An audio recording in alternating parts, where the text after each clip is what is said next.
Hello guys, તો કેમ છો બધા મજામાં? તો હું અત્યારે આવ્યો છું મારા આર્ય શીણા અને વરિયાળી ખેતરમાં આટો મારવા. તે અત્યારે હું જાઉં છું એક દાંતેડું લેવા જાઉં છું. હું અહીંયા મારા દાંતેડું અહીં મૂક્યું હતું. મારે કડુખડ બહુ થાય છે. તે અત્યારે સુધી હું મારા ભાઈ બે કડુખડ વાળતા હતા. અને આવી અમારી વરિયાળી છે જુઓ, અને આવા અમારા શીણા છે, કાંઈક જોઈ લ્યો તમે. હમણાં અમારા આ શીણા રહ્યા એ 10-15 દીમાં વટા એવા થઈ જાય છે. તે આ શીણા જો આવા છે, આ ફેર બહુ ફાલ નથી આવ્યો. જુઓ આ પડામાં અમે થોડા ઘઉં પણ વાવ્યા છે. તો જો 2 પડામાં આવા ઘઉં વાવ્યા છે, અને ઘઉં આવા થયા હવે જે મહિનો પાકતા થઈ જશે.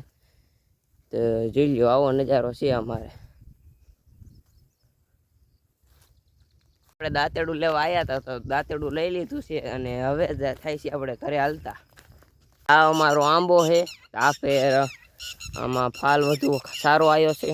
એક પડામાં અમે થોડાક જાહેરનો કેરો કર્યો છે આ માલને ખવડાવવા હાટું. તે એક કેરો કર્યો છે, જોઈ લ્યો. નવા વિડીયો જોવા માટે લાઈક, શેર ને સબસ્ક્રાઈબ કરતા જજો. Bye bye.